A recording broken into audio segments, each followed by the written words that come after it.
México antiguo. México es muchos Méxicos. México tiene distintos procesos históricos. Somos un grupo multiétnico, multicultural y también de contextos ecológicos. Domesticación de maíz, técnicas de cultivo, división social de clases, juegos de pelota, ceremonias religiosas. Dentro de esto están los cazadores-recolectores. Estos eran sedentarios y agricultores. Tenían tecnología para la caza. Mataban animales medianos y también la domesticación del chile, el aguacate y calabaza. De recolectores pasaron a agricultores. Hacia el final del protoneolítico ya no podían alejarse de sus matas. Así surgieron las aldeas permanentes.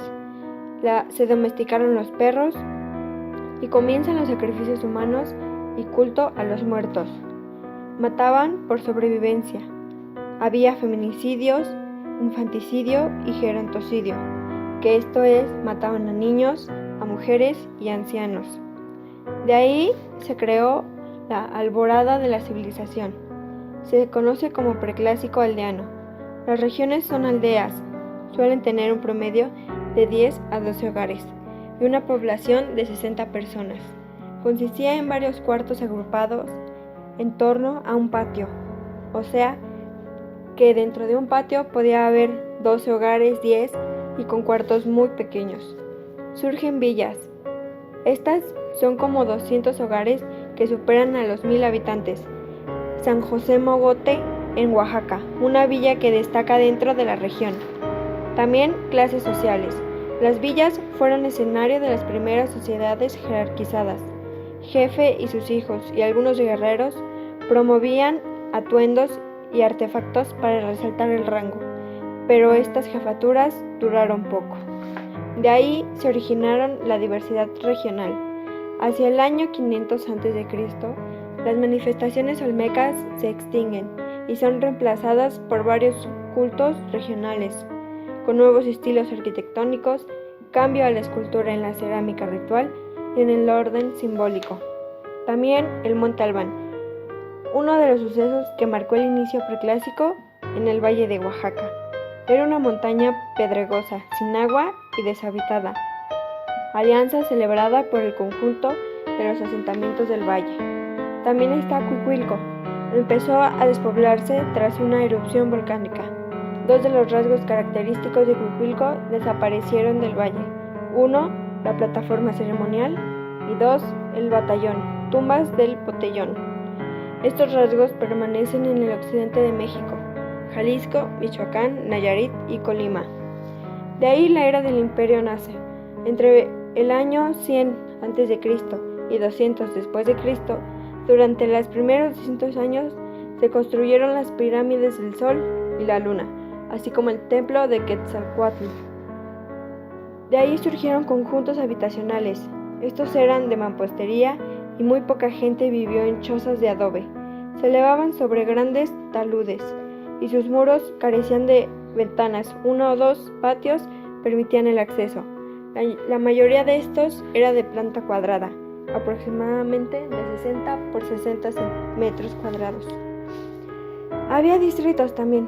Una parte importante de la población de Teotihuacán, quiso la mitad, eran artesanos dedicados a la alfarería, el trabajo del hueso y la concha, la elaboración de telas y cordajes. Dentro de esto había una estructura interna. 1. La base de la sociedad estaba formada por grupos corporativos, a manera de clanes que adoptaron la forma de barrios urbanos. 2. Estos clanes tenían una diferencia interna. Había unas familias más ricas que otras, donde vivían los jefes solían ser más amplios y ricos con los de su mismo barrio. 3. Los barrios de agricultores, artesanos y otros trabajadores contaban con una infraestructura urbana. 4. Hay edificios que se adelantan como viviendas de una clase noble, de la propiedad de Luna y el Sol. A este parecen haber sido dirigentes políticos y militares. Después de todo esto hubo una crisis y un cambio. Va de la etapa 650 al 900 después de Cristo, antes del año 600 después de Cristo. cesa la influencia teotihuacana en el área maga y entre 700 después de Cristo, la fecha y año. Las huellas teotihuacanas se borran de Mesoamérica. Los guerreros Quetzalcóatl, que fueron los guerreros, aparecen investidos de atributos religiosos. Con batallas se emprenden en nombre de los dioses y los sacrificios humanos que se practican después de la contienda se conciben como necesarios para el funcionamiento de orden cósmico. Tula, guerreros. En Tula Hidalgo, los guerreros son los protagonistas de las conchas del juego de pelota. Son muy importantes en el sitio y deben haber sido escenarios de un rito de guerra. También había señores del agua, que consisten en, después de la conquista española, el Valle de México vivió una etapa muy fuerte. La mayoría de estos estaban bajo el linaje de la nobleza, pero muchos de ellos eran de otras etnias, particularmente otomí. Xochimilco, Coyoacán, México Tenochtitlan, México Tlatelolco, Iztapalapa, Texcoco, Zapopan, Azcapotzalco y decenas de villas medianas como Coatlincha, Mixcoac o Tacubaya. En estos centros de población del Valle de México vivían más de 2 millones de personas. La mayoría estaba bajo el dominio de linajes de la nobleza náhuatl, pero en muchos de ellos había población de otras etnias, particularmente otomí y matlacinto. El término Altrepet era usado por los nahuas para referirse a la ciudad con su población y sus tierras. Cada Altrepet era dirigido por un tlatoani o rey. Eran auxiliados por una nutrida burocracia de jueces, recaudadores, capitanes y otros administradores. Estas ciudades tenían un cultivo que se basaba en maíz, frijol, calabaza, chile, varios tipos de tomate, chía, amaranto y algunos otros recursos. Tenían una diferencia de clases sociales, que se dividía en los nobles y en masegual. Un noble usaba un vestido y joyas que estaban prohibidas para el resto de la gente. Un masegual no podía utilizar una joya de jade, y si lo hacía, podía sufrir la pena de muerte. Los nobles realizaban la tarea relacionada con el gobierno, la justicia, la organización de guerra y el culto religioso. Los maseguales eran agricultores, pescadores, artesanos y trabajadores de otras especialidades que pagaban tributo a la nobleza. El tributo que daban era repartido entre toda la civilización. Sus ritos involucraban la muerte. Llegó la época de la conquista española, en que las prósperas ciudades de los totonacas, provistas de calles empedradas, recibían periódicamente la incómoda visita de recaudadores de tributos enviados por los mexicas. Los mexicas tuvieron una gran expansión en la que ellos ya no daban tributo, sino que tenían que recibir tributo. Los totonacas vieron a Cortés un aliado para salir del dominio mexica, sin saber las consecuencias que traería. Los tlaxcaltecas igual se unieron a Cortés, ya que ellos querían la integridad de su territorio, aparte de que no debían lealtad a los mexicas. Al contrario, eran sus enemigos. Con la caída de la capital mexica, los españoles controlaron buena parte de los antiguos territorios. La segunda gran etapa es la época colonial. Corresponde a la dominación española, inicio tras la caída de México Tenochtitlan en 1521. Empieza una etapa, la irrupción de los conquistadores, 1519-1530. Empezaron con la llegada de los españoles. La conquista cubrió poco más de 40 años.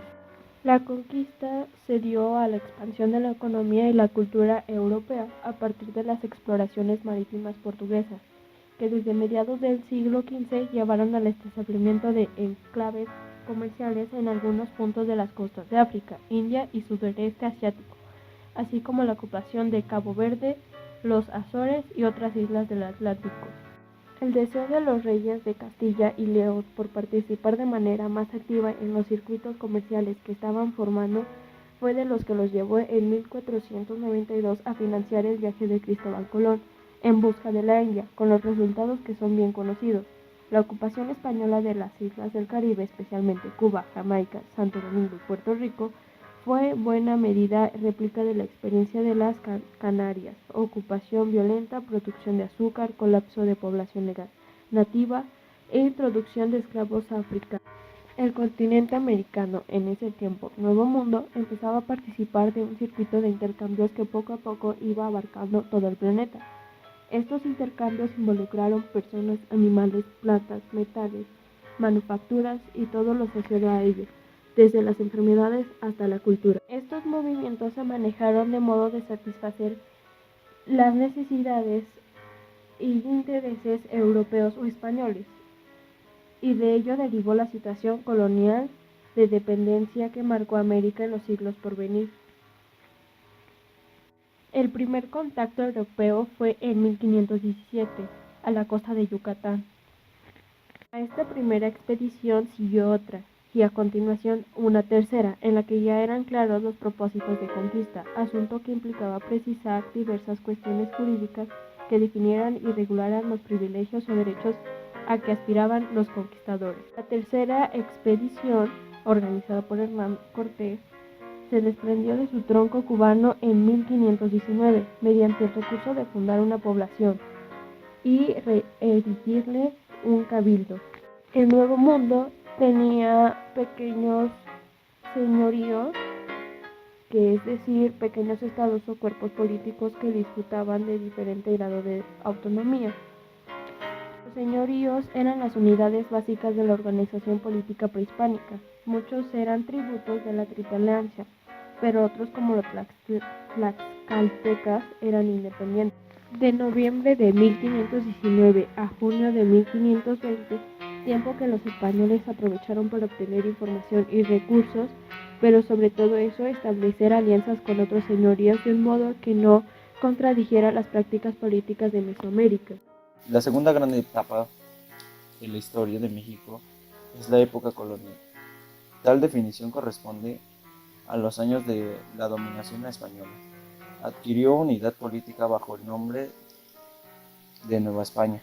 Por esa razón, se ha considerado tradicionalmente que la época colonial, también llamada Nueva Hispana, dio inicio tras la caída de México Tenochtitlán en 1521 y concluyó la proclamación de la independencia 3 siglos después.